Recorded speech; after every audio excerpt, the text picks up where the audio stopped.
My 6-year-old daughter asked, "Why does mommy hurt me?" The sound of my daughter Emma's bedroom door slamming shut at 2:47 p.m. made my blood run cold. I was supposed to be in a client meeting downtown, but I'd finished early and decided to surprise my family by coming home. Sarah's car was in the driveway, and I could hear her voice through the kitchen window as I approached our front door. "You're such a stupid little girl, Emma. Can't you do anything right?" I froze with my key halfway to the lock. That wasn't the gentle, nurturing tone my wife used when I was around. This voice was sharp, cruel, dripping with contempt. "I'm sorry, Mommy. I didn't mean to spill." "Sorry doesn't clean up your mess, does it? You're just like your father. Useless." My hands started shaking. In 8 years of marriage, Sarah had never spoken to me that way, let alone our daughter. The woman who posted daily Instagram stories about her precious angel and received hundreds of comments calling her mom goals was using a voice I'd never heard before. I backed away from the door and crept around to the side window, my heart hammering against my ribs. Through the gap in the curtains, I could see Emma standing in the middle of our pristine kitchen, tears streaming down her face as she stared at what looked like a small puddle of orange juice on the marble floor. She couldn't have been home from kindergarten for more than 20 minutes. Sarah towered over her, hands on her hips, her perfectly styled blonde hair catching the afternoon light streaming through our bay window. She looked exactly like the woman who'd kissed me goodbye that morning, who'd reminded me to pick up milk on my way home, who'd signed Emma's permission slip for the upcoming field trip with a heart over the I in her name. "Clean it up. Now. And if you make another mess today, you'll be eating dinner on the floor like the animal you are." Emma nodded quickly, her small hands trembling as she reached for the paper towels on the counter. She was too short to reach them easily, and I watched her struggle, stretching on her tiptoes while Sarah stood there watching with cold eyes. "Hurry up. I don't have all day to watch you fumble around." That's when Emma lost her balance and knocked over the empty juice glass she'd apparently been trying to refill. It shattered against the tile, and the sound seemed to echo through my chest. Sarah's face transformed into something I'd never seen before. Pure rage, twisted and ugly, nothing like the woman who'd been featured in our local newspaper last month as Mother of the Year for her volunteer work at Emma's school. She grabbed Emma's arm and yanked her away from the broken glass. Hard. Hard enough that my daughter cried out in pain. "Now look what you've done. You little." I couldn't watch anymore. I stumbled backward, bile rising in my throat, and somehow made it to my car without my legs giving out completely. I sat there in our driveway for 10 minutes, staring at our house with its perfect landscaping and cheerful yellow door, trying to process what I'd just witnessed. The woman I'd been married to for 8 years, the mother of my child, was hurting Emma. And she'd been doing it behind my back, probably for God knows how long. I pulled out my phone with shaking fingers and canceled the rest of my afternoon appointments. I needed to think, and I needed to figure out how to protect my daughter. But first, I needed proof. I drove around our neighborhood for 45 minutes, my mind racing. When I finally returned home at 4:15 p.m., Sarah's demeanor had completely shifted back to the loving mother persona I knew. She greeted me at the door with a bright smile and a kiss on the cheek. "You're home early." Emma and I were just having the most wonderful afternoon together. She helped me bake cookies for her class party tomorrow. I looked past her into the kitchen. The broken glass was gone, the floor spotless. Emma sat at the breakfast bar with a chocolate chip cookie in front of her, but she wasn't eating. She looked up at me with those big brown eyes, and I saw something there I'd been blind to before, wariness. Fear. "Hey there, sweetheart," I said, forcing my voice to sound normal. "How was school today?" "It was good, Daddy." Her voice was barely above a whisper. "Emma was just telling me about her art project," Sarah chimed in, running her hand through Emma's curls with what looked like affection but felt performative now that I was watching. "Show Daddy what you made." Emma slid off her stool and retrieved a crumpled piece of construction paper from her backpack. It was a family drawing, stick figures of the three of us standing in front of our house. But something was wrong with it. The figure labeled Mommy had angry slashes for a mouth and black scribbles for hands. "It's beautiful, Em," I managed, my throat tight. "Why don't you go wash up before dinner?" As soon as Emma disappeared upstairs, Sarah's expression flickered for just a moment. Something cold passed across her features before the mask slipped back into place. "She's been acting out lately," Sarah said casually, beginning to clear Emma's untouched cookie. "I think she might need more structure. Maybe we should consider that behavioral specialist Dr. Martinez mentioned." The audacity of it hit me like a physical blow. She was already laying groundwork to make Emma seem like the problem child. How long had this been going on? How many times had I dismissed Emma's quiet moods or reluctance to engage as normal childhood phases? That night, after Sarah fell asleep beside me at 11:30 p.m., I crept down to my home office and started researching. I learned about covert abuse, about how abusers maintain public personas while terrorizing their victims in private. I read about gaslighting, about how children often protect their abusers out of fear or misplaced loyalty. By 3 a.m., I had a plan forming. I needed documentation, video or audio evidence that would hold up in court. I needed to contact a family law attorney without Sarah discovering it. And most importantly, I needed to make sure Emma was safe while I gathered what I needed. I ordered a small recording device online with overnight delivery to my office. Then I spent another hour researching the best divorce attorneys in our city. Margaret Chen had a reputation for handling high-conflict custody cases and came highly recommended for situations involving child abuse. When I finally went back to bed, Sarah was exactly as I'd left her, sleeping peacefully, her blonde hair spread across the pillow, looking like the woman I'd fallen in love with 9 years ago. But now I wondered how much of that woman had ever been real. I stared at the ceiling until dawn, planning my next moves and trying not to think about how many afternoons Emma had endured alone with her mother while I worked late, oblivious to the nightmare happening in my own home. The recording device arrived at my office the next day at 11:23 a.m., hidden inside what looked like an ordinary pen. I'd barely slept, but adrenaline kept me sharp as I tested the equipment in my car during lunch. Crystal clear audio, 8-hour battery life, and small enough to hide anywhere. I called Margaret Chen's office from my car, hands trembling as I dialed. "Chen Family Law, this is Rebecca. I need to schedule a consultation with Ms. Chen. It's urgent." Child custody matter involving abuse. I can get you in tomorrow at 2 p.m. There's a $500 consultation fee. That's fine. And I need this completely confidential. My wife can't know. The pause on the other end felt eternal. Of course, sir. We'll see you tomorrow. I drove home that afternoon with the pen recorder in my jacket pocket, feeling like I was carrying a loaded weapon. Sarah's silver Lexus was already in the driveway. She'd been picking Emma up from school at 2:45 p.m. every day for 2 years. How many times had I praised her for being such a dedicated mother? I parked down the street instead of pulling in. At 3:15 p.m., I crept through our backyard and placed the pen on the kitchen windowsill behind Sarah's small succulent garden where it would be invisible but close enough to capture everything. Then I drove to the Starbucks on 5th Street and waited. At 4:30 p.m., I returned home through the front door like normal. Sarah greeted me with her usual kiss, but Emma was nowhere to be seen. Where's Em? I asked, trying to keep my voice casual. She had a little accident and needed to clean up. She'll be down in a minute. Sarah's smile was perfect, but I caught something flickering in her blue eyes. How was your day, honey? Fine. Client presentations ran long. The lie came easier than I expected. I'm going to check on Emma. I found my daughter in her bathroom, carefully washing her hands with a kind of methodical precision that seemed wrong for a 6-year-old. When she saw me in the mirror, she startled. Hey, sweetheart.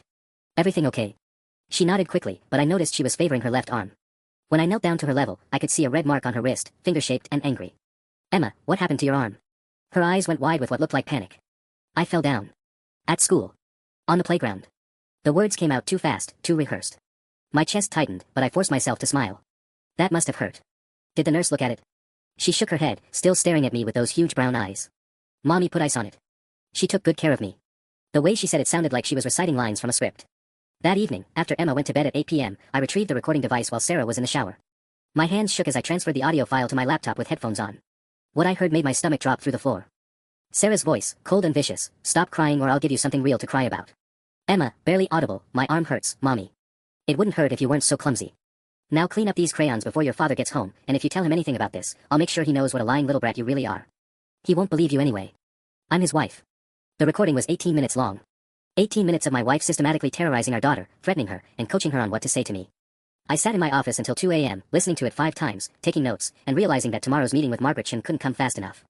The next morning, I could barely look at Sarah across our breakfast table. She was humming while she packed Emma's lunch, adding a little heart-shaped note like she did every day. The same woman who told our daughter she was worthless less than 18 hours ago was now cutting her sandwich into perfect triangles and adding extra apple slices, because growing girls need their vitamins. Emma sat between us, picking at her cereal. When Sarah asked if she wanted strawberries, Emma flinched slightly before nodding. Such a small reaction, but now I was seeing everything through a different lens. How many times had I attributed Emma's quiet behavior to shyness instead of fear? Daddy, will you be home early today? Emma asked suddenly, looking up at me with those brown eyes that seemed older than they should. I have some meetings, sweetheart, but... Actually, Emma, Sarah interrupted smoothly, Daddy's very busy with work. You know how important his job is. We don't want to bother him with our little problems, do we? The way she said, little problems, made my coffee taste like acid. Emma's face fell, and she went back to stirring her cereal without eating it. I'll try to be home by 5, I said, watching Sarah's jaw tighten almost imperceptibly. Maybe we can work on that puzzle you started. Emma's face lit up for the first time in days. Really? Really? I reached over and squeezed her hand gently. She didn't pull away, but I felt her tense up when Sarah's gaze landed on our joined hands. At 1:47 p.m., I sat in Margaret Chen's office, a recording device and printed transcript spread across her mahogany desk. She was younger than I'd expected, maybe 45, with steel-gray hair pulled back in a severe bun and eyes that had clearly seen too much. Mr. Davidson, what you've documented here is compelling evidence of emotional and physical abuse, she said, her voice carefully controlled. But we need to be strategic about how we proceed. I want her out of my house tonight. I want Emma safe. Margaret held up a hand. I understand your urgency, but removing a child from their home without proper legal channels can backfire spectacularly. If we move too fast, Sarah's attorney could argue that you're the unstable parent trying to alienate the child from her mother. My hands clenched into fists. She grabbed Emma hard enough to leave finger marks. It's all on the recording. Which we'll use. But we need more than one incident to establish a pattern. Judges are reluctant to remove children from their mothers without overwhelming evidence. Margaret leaned forward. How long can you continue documenting without putting Emma at greater risk? The question hung in the air like a death sentence. I don't know. Sarah's getting suspicious. This morning she made a comment about me being home early yesterday. Here's what we're going to do, Margaret said, pulling out a legal pad. I'm filing for emergency custody today, but it won't be heard until next Tuesday at the earliest. That gives us 5 days to build an ironclad case. Can you get more recordings? I nodded, already planning where to hide the second device I'd ordered. Good. I'm also contacting Child Protective Services. They'll need to interview Emma, but not until we have enough evidence that they can't dismiss this as a custody dispute. What if Sarah finds out I'm recording her? Margaret's expression darkened. Then we accelerate everything and pray we have enough. Has she ever threatened you directly? Not yet. But the way she looked at me this morning when Emma asked if I'd be home early. I trailed off, remembering the flash of something dangerous in Sarah's blue eyes. Mr. Davidson, I need you to understand something. When abusers feel cornered, they escalate. The most dangerous time for victims is when they try to leave. Your wife has maintained this facade for years, she won't give up her perfect life without a fight. I left Margaret's office with a temporary custody petition in my briefcase and a sick feeling in my stomach. 5 more days of Emma being alone with Sarah. 5 more days of pretending everything was normal while my daughter lived in fear. But as I drove home, I realized something else. Sarah had no idea what was coming. And that might be the only advantage I had. That evening, Emma barely touched her dinner. Sarah had made her favorite, mac and cheese with cut-up hot dogs, but our daughter just pushed the pasta around her plate while Sarah chatted brightly about the upcoming school fundraiser. Emma's class is doing a presentation about families next Friday, Sarah said, cutting her grilled chicken with precise movements. She'll need to bring in photos of us together. Won't that be nice, sweetheart? Emma nodded without looking up. I watched her carefully and noticed she was holding her fork with her right hand instead of her left. When I'd helped her with homework last weekend, she'd definitely been left-handed. Is your left hand okay? I asked casually. Sarah's fork paused for just a split second. She heard it on the monkey bars yesterday. Kids are so resilient though, she's already adapting. Right, baby? Emma's eyes darted between us. It doesn't hurt anymore, she whispered. After dinner, I volunteered to give Emma her bath while Sarah cleaned the kitchen. In the bathroom, I knelt beside the tub as Emma played half-heartedly with her rubber ducks. Daddy, she said suddenly, her voice so quiet I almost missed it. Do other kids' mommies get angry a lot? My chest tightened. What do you mean, sweetheart? She was quiet for so long I thought she wouldn't answer. Then, my friend Zoe says her mommy only gets mad when she doesn't clean her room. But she doesn't yell about everything. I forced myself to keep my voice steady. Does mommy yell at you about everything? Emma's bottom lip started trembling. She says I'm not supposed to talk about our family business. That it's just between us girls. Emma, look at me. When those brown eyes met mine, I saw fear and confusion that no 6-year-old should carry. You can always talk to Daddy. About anything. That's what daddies are for. But Mommy says. Mommy's wrong. The words came out sharper than I intended. Emma's eyes widened. I'm sorry, baby. I didn't mean to sound mad. I'm not mad at you. I'm never mad at you. She studied my face carefully. Promise? I promise. And Emma? If anyone ever hurts you or scares you, even if they tell you it's a secret, you tell Daddy right away. Okay. She nodded, but I could see the internal struggle playing across her features. Sarah had done a thorough job of isolating her. The next morning, Friday, I placed the second recording device behind a picture frame on the kitchen counter before leaving for work at 7:45 a.m. Sarah was in the shower, and Emma was finishing her cereal at the breakfast bar. Have a good day at school, sweetheart, I whispered, kissing the top of her head. I love you more than all the stars in the sky. It was something I'd said to her since she was a baby, and for the first time in weeks, she smiled. More than all the fish in the sea, she whispered back, completing our ritual. At 11:30 a.m., Margaret Chen called my office. We have a problem, Michael. I just heard from my contact at CPS. Someone called in a report about you yesterday. My blood turned to ice. What kind of report? Anonymous tip claiming you've been drinking heavily and verbally abusing your daughter. They're opening an investigation. I sank into my desk chair. Sarah. She knows something. Maybe. Or she's just being proactive. Either way, we need to move faster. How quickly can you get more evidence? I thought about Emma's injured hand, about the fear in her eyes. I planted another device this morning. I'll check it tonight. Good. And Michael? Be careful. If she's already trying to discredit you, she's planning something. At 3:17 p.m., my phone buzzed with a text from Sarah, asterisk working late tonight. Emma has a playdate at the Morrisons until 6. Can you pick her up, asterisk? I stared at the message, my hand starting to shake. Sarah never worked late on Fridays. And Emma had never had a playdate at the Morrisons, I wasn't even sure which family that was. I called the number back immediately. It went straight to voicemail. Something was very, very wrong. I called Emma's school at 3:19 p.m., my heart hammering against my ribs. Lincoln Elementary, this is Mrs. Patterson. This is Michael Davidson, Emma Davidson's father. I need to confirm who picked up my daughter today. Let me check our pickup log. Emma was collected at 2:50 p.m. by her mother, Sarah Davidson. Is everything all right, Mr. Davidson? My mouth went dry. Did my wife say anything about where they were going? She mentioned something about a doctor's appointment that got moved up. Your daughter seemed a little upset about leaving early, but you know how kids are about missing class parties. I thanked Mrs. Patterson and hung up, staring at Sarah's text message. Emma has a playdate at the Morrisons until 6. She was lying. But where were they really? I tried calling Sarah again, straight to voicemail. Then I called our house phone. It rang and rang before going to the answering machine. At 3:47 p.m., I was in my car racing home, breaking every speed limit.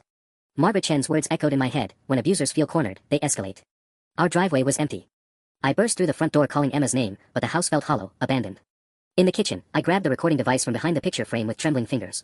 The audio file was 4 hours long. I fast-forwarded through the morning routine until I found 2:15 p.m., after they should have returned from school pickup. Sarah's voice came through crystal clear. Stop squirming, Emma. We're going on a little trip. But Daddy said he'd be home early today. I want to wait for Daddy. Daddy doesn't care about you as much as you think he does. If he did, he wouldn't be trying to take you away from Mommy. My blood turned to ice. She knew. Somehow, Sarah knew about the custody petition. The recording continued, we're going to visit Grandma Patricia for a few days. Won't that be fun? I don't want to go. I want to stay home. You don't get to choose. And if you make any trouble, if you try to call your father or tell anyone stories about Mommy, I promise you'll regret it. Patricia was Sarah's mother, who lived in Phoenix, a 12-hour drive away. I grabbed my phone and called Margaret Chin. She's running, I said without preamble. Sarah took Emma out of state. Slow down, Michael. Tell me exactly what happened. I played her the relevant portion of the recording. Margaret was quiet for a long moment. This is actually good for us, she said finally. Taking a child across state lines during a custody dispute is parental kidnapping. I'm calling the police right now. What if she hurts Emma? The recording makes it sound like she blames me for everything. We're going to find them. Do you have Patricia's address? I did. I also had her phone number, Sarah's credit card information, and access to our shared location services that Sarah had forgotten to disable. At 4:23 p.m., Detective Rodriguez arrived at my house with 2 other officers. He was a stocky man in his 50s with kind eyes that hardened when he heard the recordings. Mr. Davidson, we're issuing an Amber Alert and contacting Arizona authorities. Do you have recent photos of both your wife and daughter? I handed him my phone, scrolling through pictures from Emma's birthday party last month. In every photo, Sarah looked like the perfect mother, smiling, attentive, her arm wrapped protectively around Emma. But now I could see what I'd missed before, Emma's forced smile, the way she leaned slightly away from her mother's touch. We've pinged your wife's phone, Officer Martinez said, looking up from her laptop. Last location was a gas station in Flagstaff, Arizona, at 7:15 p.m. local time. 3.5 hours closer to Patricia's house. They were definitely going to Phoenix. At 8:47 p.m., my phone rang. Sarah's number. Detective Rodriguez nodded and gestured for me to answer while they traced the call. Michael? Sarah's voice was eerily calm. I think we need to talk. Sarah. I gripped the phone so tightly my knuckles went white. Detective Rodriguez was frantically signaling his team while Officer Martinez positioned herself to listen. Where's Emma? She's safe. She's sleeping in a car right now. We stopped at a rest area outside Tucson. She's been asking for you. The casual way she said it made my skin crawl. Bring her home, Sarah. Whatever you think I've done, Emma doesn't deserve this. A laugh, cold and bitter. What I think you've done. Michael, I found the recording device behind my succulents yesterday morning. Did you really think I was that stupid? My heart stopped. She'd known for over 24 hours and had been playing me the entire time. Sarah. 3 years, Michael. 3 years I've been the perfect wife, the perfect mother, building the perfect life. And you want to destroy all of that over a few moments of discipline. You grabbed our daughter hard enough to leave bruises. You told her she was worthless. I told her the truth. She is clumsy, she is difficult, and she needs structure. But I've never done anything that countless other mothers don't do behind closed doors. The difference is, their husbands don't spy on them. Detective Rodriguez was writing furiously on a notepad, *, keep her talking. Arizona PD en route to rest stops near Tucson, *. The court will see it differently, I said, trying to keep my voice steady. Come home and we can work this out. Get counseling. Whatever you need. Oh, Michael. Her voice dropped to barely above a whisper. You still don't understand, do you? There is no coming home. Not after what you've done. What are you talking about? I called CPS yesterday and told them about your drinking problem. About how you've been hitting Emma when you get angry. I even have photos of her bruises, the ones you caused, according to her statement I recorded. Ice flooded my veins. Emma would never say that.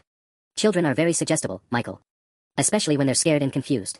Especially when mommy explains that daddy's been secretly watching us, planning to take her away from the only parent who truly loves her.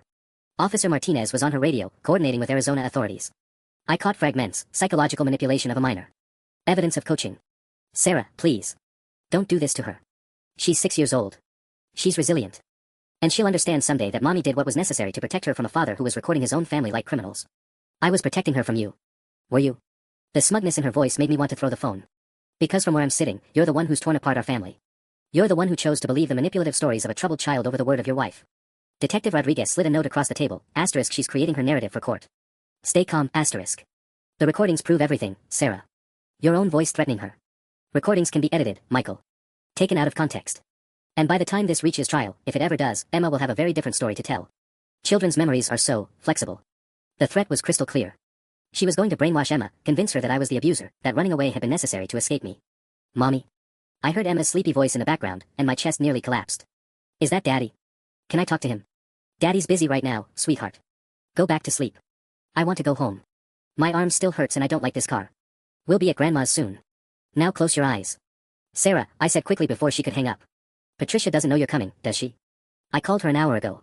The silence stretched for 10 seconds. When Sarah spoke again, her perfect composure had cracked slightly. You're bluffing. She hasn't heard from you in 8 months. She was very concerned when I told her Emma was missing. You had no right. I had every right. She's my daughter too. The line went dead. Detective Rodriguez looked up from his phone. Arizona State Police found her car. Empty rest stop, 23 miles east of Tucson. They're gone. At 11:34 p.m., Officer Martinez burst through the door of the Phoenix police station where I'd been waiting for 3 hours. We found them. My heart lurched. Are they okay? Your daughter's fine. She's at Phoenix Children's Hospital being evaluated as a precaution. Your wife. Martinez paused, consulting her notes. Sarah was arrested at 10:15 p.m. at a Motel 6 on East Van Buren. She was alone. The world tilted. Alone. Where was Emma? A gas station clerk called 911 around 9:30 p.m. Said a woman had left a young girl in the bathroom, told her to wait for the nice lady to help you, and drove off. The clerk found Emma 20 minutes later, still sitting on the bathroom floor. I couldn't breathe. Sarah had abandoned our daughter at a gas station like she was throwing away trash. Detective Chen, the Phoenix PD liaison, approached our table. Mr. Davidson, your daughter gave a very interesting statement. She said her mother told her that you were a bad man who wanted to hurt mommy, but that she should tell the police officers you hit her if anyone asked. Jesus Christ. I buried my face in my hands. The good news is, she also said she didn't believe it. Quote, my daddy never hurts me. Daddy gives the best hugs and reads me stories. It's mommy who gets angry. At 12:47 a.m., I was finally allowed to see Emma in the hospital. She was sleeping in a bed that looked enormous around her small frame, her left arm in a soft cast that hadn't been there 3 days ago. Dr. Angela Reyes pulled me aside in the hallway. The x-rays show a hairline fracture in her radius, her forearm. It's consistent with a grabbing or twisting injury, probably 48 to 72 hours old. There are also finger-shaped bruises on her upper arms and what appears to be a mark on her back from being pushed against something hard. How bad is the psychological damage? I whispered. She's remarkably resilient. Scared, confused, but she knew to ask for help. She kept telling the gas station clerk that Daddy would be very worried and asking if someone could call you. Dr. Reyes smiled slightly. You clearly did something right, Mr. Davidson. When Emma woke up at 6:23 a.m., the first thing she said was, Daddy. I knew you'd find me. She launched herself into my arms despite the cast, and I held her like I'd never let go. I'm so sorry, sweetheart. I should have protected you better. It's not your fault, she said matter-of-factly. Mommy was acting very strange. She kept saying you were trying to steal me, but that didn't make sense because I'm already yours. Margaret Chin arrived from Phoenix Sky Harbor Airport at 8:15 a.m. with news that changed everything. Sarah's been charged with kidnapping, child endangerment, and child abuse. But here's the interesting part, when they searched her car, they found a notebook. Detailed plans, Michael. She was going to disappear completely with Emma, assume new identities in Mexico. She handed me photocopies of Sarah's handwriting, asterisk Emma will adapt. Children forget. New school, new name, new life. Michael will eventually give up searching, asterisk. She'd been planning this for weeks, Margaret continued. Fake documents, cash withdrawals, even researched how to dye Emma's hair. The recording device you found was just the trigger, she was already preparing to run. At 10:30 a.m., my phone rang. Sarah, calling from the Maricopa County Jail. Michael, please. I made a mistake. I panicked. But we can fix this. Emma needs her mother. Emma needed her mother not to break her arm. Not to abandon her in a gas station bathroom. I was coming back. I just needed time to think. The clerk was supposed to watch her for 10 minutes while I got gas. Even now, she was lying. The gas station surveillance showed she'd driven away immediately. It's over, Sarah. Emma's safe, and she's staying with me. The silence stretched for 30 seconds. When she spoke again, her voice had transformed back into something cold and calculating. You think you've won, but this isn't finished, Michael. I know things about you. I have documentation of your temper, your drinking. Goodbye, Sarah. I hung up and turned off my phone. Tomorrow, we'd fly home to Seattle, where I'd already arranged for Emma to see Dr. Lisa Morrison, a child psychologist specializing in trauma recovery. But today, for the first time in months, Emma was safe, and she was mine. 3 weeks after bringing Emma home from Phoenix, I thought we were finally finding our rhythm. She was sleeping through the night again, laughing at cartoons, and had even started using her left hand normally since the cast came off. Dr. Morrison said her progress was remarkable for a child who'd experienced such systematic manipulation. Then, on a Tuesday morning at 7:43 a.m., everything unraveled again. Mr. Davidson. The voice on my phone belonged to Janet Reeves from Child Protective Services. I need to schedule an emergency home visit today. We've received some concerning new information. My coffee mug froze halfway to my lips. What kind of information? I can't discuss details over the phone, but it involves allegations from Emma's mother. She's provided CPS with additional evidence from jail, and frankly, some of it is troubling. Sarah's in custody for kidnapping. She broke Emma's arm. How is anything she says credible? Mr. Davidson, please understand, we have to investigate every claim that involves child welfare. I'll be there at 2 p.m. with my supervisor. Please have Emma available for questioning. After I hung up, I found Emma in the living room, building an elaborate castle with her Lego blocks. She looked up at me with those brown eyes that seemed clearer now, less haunted. Was that about mommy? She asked quietly. The fact that my 6-year-old could read my expression so accurately broke my heart. Some people just need to ask us a few questions, sweetheart. Nothing scary. But I was lying. Everything about this was scary. I called Margaret Chin immediately. She answered on the first ring, which somehow made it worse. Michael, I was just about to call you. Sarah's attorney filed an emergency motion yesterday claiming you coached Emma's testimony and fabricated the recordings. That's insane. The hospital documented her injuries. The gas station has surveillance footage. I know. But Sarah's gotten clever. She's claiming the fracture happened after she left Emma at the gas station, that you caused it during the reunion at the hospital. She says Emma was fine when she left her, and the bruises came from you grabbing her when you arrived in Phoenix. I sank into my desk chair, staring at Emma's artwork covering my office walls. Crayon drawings of our house, stick figures of us holding hands, rainbows and flowers and hearts. Margaret, that's impossible. Dr. Reyes said the injury was at least 48 hours old when they examined her. Sarah's attorney is bringing in their own medical expert who's willing to testify that fracture dating is imprecise. They're also claiming you've been coaching Emma to lie about her mother.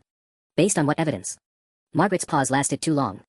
Security footage from Phoenix Children's Hospital shows you talking privately with Emma for over an hour before CPS interviewed her. Sarah's attorney is arguing that was ample time to influence her statement. I was comforting my traumatized daughter. I believe you. But we need to be prepared for this fight to get uglier. Sarah's attorney is Victoria Juan. She has a reputation for turning victims into perpetrators. She's very good at creating reasonable doubt. At 2:17 p.m., Janet Reeves arrived with Dr. Patricia Voss, her supervisor, and a third woman I didn't recognize. Janet was younger than I'd expected, maybe 30, with kind eyes but a rigid posture that screamed bureaucrat. Dr. Voss looked like she'd seen everything twice and trusted none of it. Mr. Davidson, this is Amanda Cross, a forensic interviewer specializing in child testimony, Dr. Voss explained as I led them into the living room. She'll be speaking with Emma privately. Why privately? I have legal custody. Because children sometimes modify their statements when parents are present. I'm sure you understand we need to ensure Emma feels safe to tell the truth. The way she emphasized truth made my stomach clench. They were already questioning Emma's credibility. While Amanda took Emma into the kitchen, Janet and Dr. Voss spread files across my coffee table. I caught glimpses of printed emails, financial records, and what looked like medical documents. Mr. Davidson, Janet began, consulting her notes, your wife has provided us with documentation suggesting a pattern of controlling behavior. Monitoring her activities, restricting access to money, and what she describes as surveillance equipment hidden throughout your home. I was documenting her abuse of Emma. According to Mrs. Davidson, the recordings were taken without consent during private family moments, and she believes they've been edited to remove context that would exonerate her. Dr. Voss leaned forward. She's also provided us with text messages you sent during your marriage that she characterizes as threatening. Things like, you'll regret this and I'm watching you. My blood ran cold. I remembered those texts. They'd been about Sarah forgetting to pick up my dry cleaning and missing Emma's parent-teacher conference. Innocent frustration taken completely out of context. She's manipulating everything. That's what abusers do. Perhaps, Dr. Voss said neutrally. But we have to consider the possibility that Emma's statements have been influenced by your obvious animosity toward her mother. From the kitchen, I could hear Amanda's gentle voice asking Emma about her favorite games, her friends at school, what she liked to do with mommy and daddy. Standard warming up questions, but each one felt like a potential landmine. 23 minutes later, Amanda emerged with an expression I couldn't read. Emma followed behind her, looking confused and slightly upset. Daddy, the lady asked me if you ever told me what to say about mommy. I said no, but she kept asking different ways. Amanda's poker face didn't slip, but I caught the meaningful look she exchanged with Dr. Voss. Mr. Davidson, Dr. Voss said, closing her files, we'll need to review our findings with the team. In the meantime, we're implementing supervised visitation protocols. Supervised by whom? A court-appointed monitor will be present during all interactions with Emma until we complete our investigation. This is temporary, but necessary. After they left, Emma climbed onto my lap, studying my face with those perceptive brown eyes. Daddy, did I say something wrong? No, sweetheart. You did perfect. But as I held her, I realized Sarah had found her checkmate move. Even from jail, she was still destroying our family, one carefully planted doubt at a time. The supervised visitation monitor turned out to be Mrs. Eleanor Hartwick, a stern woman in her 60s who arrived at my house every morning at 7:15 a.m. sharp and followed Emma and me around like we were dangerous criminals. She took notes on everything, how I made Emma's breakfast, what I said when I helped her get dressed, even how long I hugged her goodnight. Mr. Davidson tends to be overly affectionate. I overheard her telling someone on the phone Tuesday evening. Physical contact is frequent and prolonged. Could indicate boundary issues. I was losing my mind. Every natural interaction with my own daughter was being scrutinized and documented as potential evidence of manipulation or abuse. When Emma scraped her knee falling off her bike, Mrs. Hartwick actually stepped between us as I tried to comfort her. I'll handle this, she said, pulling out her phone to photograph the minor injury. We need to document all physical trauma while under your care. By Thursday, Emma was acting differently around me, hesitant, watching Mrs. Hartwick's reactions before responding to my questions.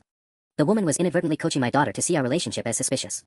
That evening, after Mrs. Hartwick left at 8 p.m., Margaret Chin called with news that made my knees buckle. Sarah's been granted a video visitation hearing for tomorrow at 2 p.m. The judge wants to see her interact with Emma to assess their relationship.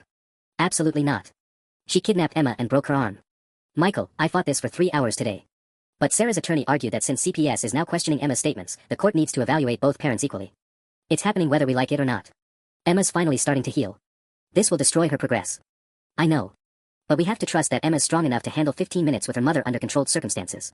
And honestly, Sarah's been in jail for a month, she might say something that helps our case. Friday at 1:47 p.m., I sat in family court conference room B with Emma on my lap, facing a large monitor. Margaret shuffled through papers beside me while Amanda Cross, the forensic interviewer, adjusted the camera angle. Mrs. Hartwick positioned herself directly behind us, notebook ready. Remember, sweetheart, I whispered to Emma, you only have to talk as long as you want to. If you get uncomfortable, just tell Miss Amanda. Emma nodded, but I felt her small body tense when Sarah's face appeared on the screen at exactly 2 p.m. My wife looked terrible. Her usually perfect blonde hair hung limp and unwashed. The orange jumpsuit washed out her complexion, and dark circles shadowed her eyes. But when she saw Emma, her entire demeanor transformed back into the loving mother persona I remembered. Emma, sweetheart. Mommy misses you so much. Her voice was bright, musical. You look so pretty today. Is that the dress we bought together at Nordstrom? Emma pressed closer against me. Hi, Mommy, she said quietly. Daddy's taking good care of you, isn't he? Are you eating all your vegetables like Mommy taught you? Yes, ma'am. And you're being a good girl. Not telling stories or making up things that didn't happen. Amanda Cross leaned forward sharply. Mrs. Davidson, please stick to casual conversation. But Sarah's message was already delivered. Emma's face had gone pale, and I felt her breathing quicken against my chest. Of course, Sarah said sweetly. Emma, honey, do you remember what we talked about in the car? About how sometimes people might try to confuse you or make you think mommy did bad things. Mrs. Davidson, Amanda warned. I just want my daughter to know that mommy loves her very much and would never, ever hurt her. Daddy might have different ideas about what happened, but you know the truth in your heart, don't you, baby? Emma started trembling. I don't want to talk anymore, Emma whispered suddenly, turning her face into my shoulder. Her small hands clutched my shirt so tightly her knuckles went white. Sarah's expression flickered for just a moment, a flash of cold irritation before the mask slipped back into place. Oh sweetheart, we only have a few more minutes together. Don't you want to tell mommy about school? About your new teacher? Emma, Amanda said gently, you can stop whenever you want. But Sarah wasn't finished. Baby, look at mommy. Please. I know this is confusing, but I need you to remember something very important. Do you remember the game we used to play? About keeping special secrets between mommy and daughter? My blood turned to ice. Margaret's pen stopped moving across her legal pad. The game where we pretended Daddy didn't understand girl things, so we kept our little talks private. You were always so good at that game, Emma. That's enough, I said, starting to stand with Emma in my arms.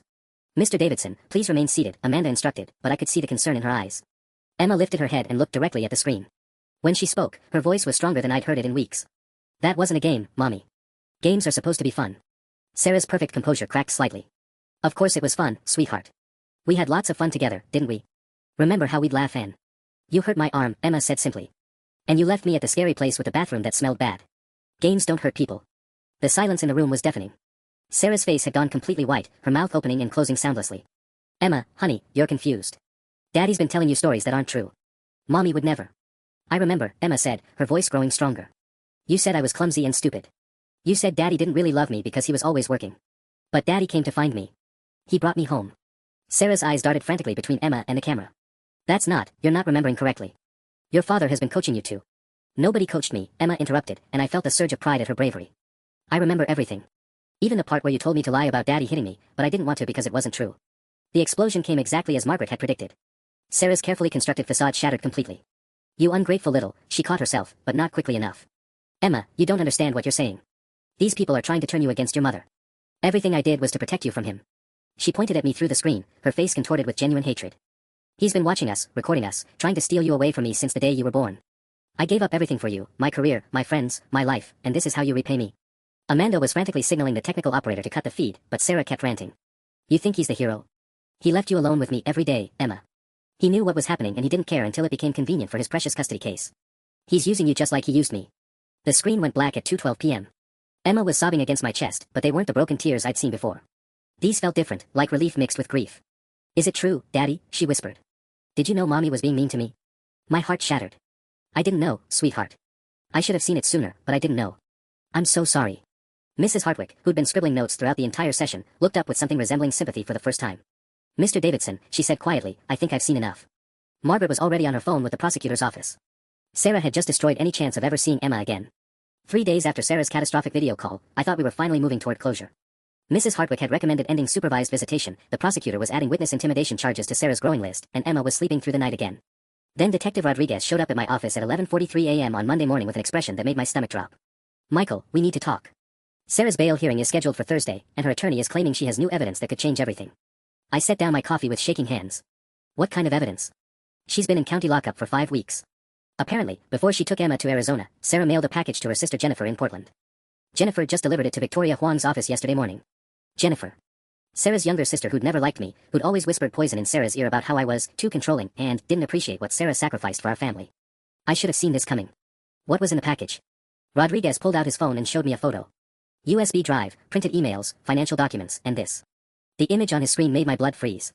It was a photograph of Emma's bedroom wall, showing a small hole near her bookshelf that I recognized immediately. Last year, I'd mounted a security camera there after our house had been broken into while we were visiting my parents. Sarah's claiming you've been secretly recording Emma in her private spaces for months. The USB contains what her attorney says is footage of you reviewing recordings of Emma changing clothes, taking baths, private conversations with friends. That's impossible. My voice came out as a croak. I removed that camera in September after we caught the burglars. And I never, ever recorded Emma's private moments. I believe you. But Sarah's attorney is spinning this as evidence of predatory behavior. Combined with the recordings you made of Sarah, they're painting a picture of a man obsessed with surveillance and control. The walls of my office felt like they were closing in. Rodriguez, you've heard those recordings. You know what Sarah did to Emma. I do. But Huang is arguing that the audio could have been manipulated, taken out of context, or even created using AI voice synthesis. She's bringing in digital forensics experts to challenge their authenticity.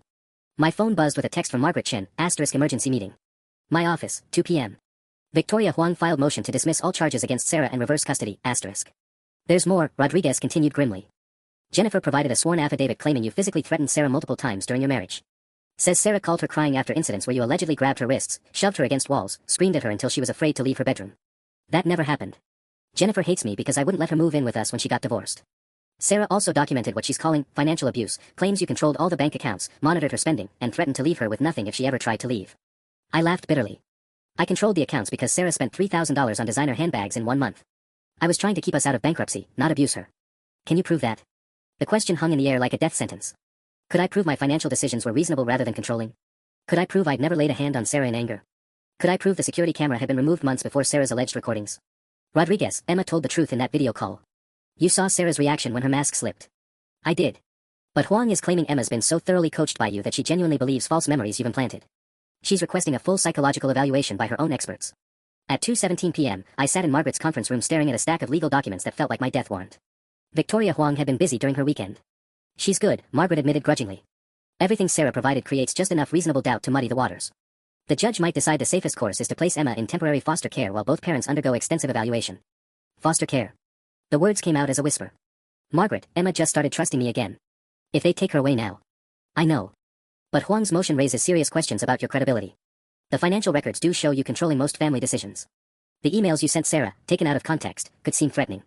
And if their digital expert can cast doubt on the audio recordings. What about Emma's medical records? The broken arm, the bruises? Huang's claiming those injuries occurred after Sarah left Emma at the gas station. She's found a medical expert willing to testify that the fracture pattern is more consistent with a fall than a grab, and that the timeline could support her version of events. I buried my face in my hands. She's rewriting history. Making herself the victim and me the abuser. That's exactly what she's doing. And she only needs to create reasonable doubt, not prove her version definitively. My phone rang at 4:33 p.m. Unknown number, but when I answered, Sarah's voice came through crystal clear. Hello, Michael. How are you calling me? You're supposed to be in jail. I made bail an hour ago. Huang convinced the judge that I was the real victim fleeing domestic violence, and that keeping me incarcerated while you had unsupervised access to Emma posed a danger to her safety. The world tilted sideways. Sarah, you can't be serious. After everything that's been documented. What's been documented is your pattern of surveillance, control, and manipulation. Emma's been living in fear, Michael. Not of me, of disappointing you. Of saying the wrong thing and making Daddy angry. That's insane. Is it? You monitored my every move, recorded my private conversations, threatened my financial security, and then kidnapped our daughter's affections by positioning yourself as her savior from the terrible mother who was just trying to discipline her. The scary thing was how reasonable she sounded. Calm, rational, hurt but forgiving. Nothing like the woman who'd screamed at Emma through a video monitor 3 days ago. Emma knows the truth, Sarah. She remembers what you did. Emma remembers what you've convinced her happened. But children are resilient, Michael. With proper therapy, she can recover from the false memories you've implanted. Where are you? Close enough. And Michael? I'll be seeing Emma very soon. The judge granted me supervised visitation starting tomorrow afternoon. The line went dead, and I realized Sarah had just declared war. This time, she was fighting for keeps. The supervised visitation took place at the Willowbrook Family Services Center on Tuesday at 3 p.m. I wasn't allowed inside, but through the one-way glass window, I watched Sarah embrace Emma like she was the grieving mother in some tragic Lifetime movie. She transformed herself completely in the 24 hours since making bail. Gone was the disheveled woman in the orange jumpsuit. Sarah wore a soft blue sweater and jeans, her hair styled in loose waves, minimal makeup that made her look vulnerable and sincere. She'd even brought Emma's favorite stuffed elephant, the one I hadn't even realized was missing from our house. Daddy said you might visit, Emma said cautiously, clutching the elephant but maintaining distance between them on the small couch. Of course I wanted to visit, sweetheart. Mommy's been so worried about you. Sarah's voice carried perfectly through the monitoring system. Are you happy living with Daddy? Is he taking good care of you? Emma nodded, but I could see her tension even through the glass. He makes pancakes on Saturdays. And he reads 3 stories at bedtime instead of just 1. That sounds wonderful. Sarah smiled, but something flickered in her eyes. Does Daddy ever talk to you about Mommy? About what happened in Arizona? The court-appointed supervisor, Mrs. Patricia Valdez, shifted forward in her chair. Mrs. Davidson, please keep conversation focused on positive interaction with Emma. Of course. I'm sorry. Sarah turned back to Emma, her expression softening. I just miss our talks, sweetheart. Remember how we used to share everything? All our special mother-daughter secrets. Emma's grip tightened on the elephant. I don't want to have secrets anymore. Dr. Morrison says secrets about feelings aren't healthy. Dr. Morrison. Sarah's smile never wavered, but her voice sharpened slightly. Is that someone Daddy asked you to see? She's nice. She has a fish tank with a blue fish named Marvin. She says it's okay to feel confused about people we love doing things that hurt us. The temperature in the observation room seemed to drop 10 degrees. Margaret Chen, who'd been taking notes beside me, looked up sharply. Sarah leaned forward, her voice dropping to barely above a whisper. Emma, honey, sometimes grown-ups disagree about what really happened. Sometimes Daddy might think Mommy did something wrong when really Mommy was just trying to help you be the best little girl you could be. Mrs. Davidson, Mrs. Valdez warned again. I know you were trying to help, Emma said quietly. But it hurt when you grabbed my arm. And I was scared when you left me at that place. Sarah's composure cracked for just an instant, a flash of cold frustration before the mask snapped back. Sweetheart, your arm got hurt after Mommy left you with the nice lady. Remember? When Daddy found you, he was so upset and worried that maybe he grabbed you too tight. Emma shook her head firmly. No. Daddy gives gentle hugs. My arm hurt before, in the car when you were angry about the juice. Emma, listen to me very carefully. Sarah's voice took on an intensity that made Mrs. Valdez reach for her phone. Sometimes when we're scared or confused, our memories get mixed up. What you think happened with the juice in your arm, that might be a dream you had that felt real. It wasn't a dream. Emma's voice was small but steady. I remember because you said I was clumsy like Daddy, and it made me sad because Daddy's not clumsy. He builds the best Lego castles. Sarah's face went white. In trying to gaslight Emma about the injury, she'd forgotten that she'd insulted me during the incident, a detail that proved Emma's memory was accurate. I think that's enough for today, Mrs. Valdez announced, standing abruptly. But Sarah wasn't finished. As Emma moved toward the door, Sarah called out, Sweetheart. You know Mommy loves you more than anything in the whole world, right? And sometimes people who love us have to make hard choices to protect us. Emma turned back, studying her mother's face with those perceptive brown eyes. When she finally spoke, her words cut through the room like a blade. If you loved me, you wouldn't have left me alone in that scary bathroom. Sarah's carefully constructed facade shattered completely. For just a moment, I saw pure rage flash across her features before she buried her face in her hands and began to sob. But I'd caught it. And more importantly, so had Mrs. Valdez. 20 minutes later, as I buckled Emma into her car seat, my phone rang. Margaret Chen, calling from the parking lot. Michael, Mrs. Valdez just filed an emergency report recommending immediate termination of Sarah's visitation rights. Sarah's attempt to manipulate Emma's memory during a supervised visit violated every protocol they have. For the first time in weeks, I felt like I could breathe. What happens now? Now. Sarah just handed us the final nail for her coffin. 2 days after Sarah's disastrous supervised visit, I thought we were finally approaching the finish line. The emergency hearing was scheduled for Friday morning, where Judge Patricia Hawthorne would rule on permanent custody based on Sarah's pattern of manipulation and the mounting evidence against her. Then, at 6:47 a.m. on Thursday, my doorbell rang. Through the peephole, I saw 2 police officers and a woman in a gray suit I didn't recognize. My stomach dropped as I opened the door, keeping the chain latch engaged. Mr. Davidson. I'm Detective Lisa Park, Seattle PD. We need to speak with you about some allegations that have come to light. What kind of allegations? The woman in the gray suit stepped forward. Mr. Davidson, I'm Agent Rachel Torres, FBI Financial Crimes Division. We've received reports of significant financial irregularities in your business accounts that may constitute fraud and money laundering. My legs nearly gave out. That's impossible. My business finances are completely legitimate. Sir, we have a federal warrant to search your home and office premises. Please step aside. As they pushed past me into my house, I heard Emma's small voice from the top of the stairs, Daddy. What's happening? Agent Torres looked up at her with professional sympathy. Mr. Davidson, we'll need to contact Child Protective Services. Your daughter can't remain here during the search. You're not taking Emma anywhere. I moved toward the staircase, but Detective Park blocked my path. Sir, this isn't optional. CPS has been notified and they're en route.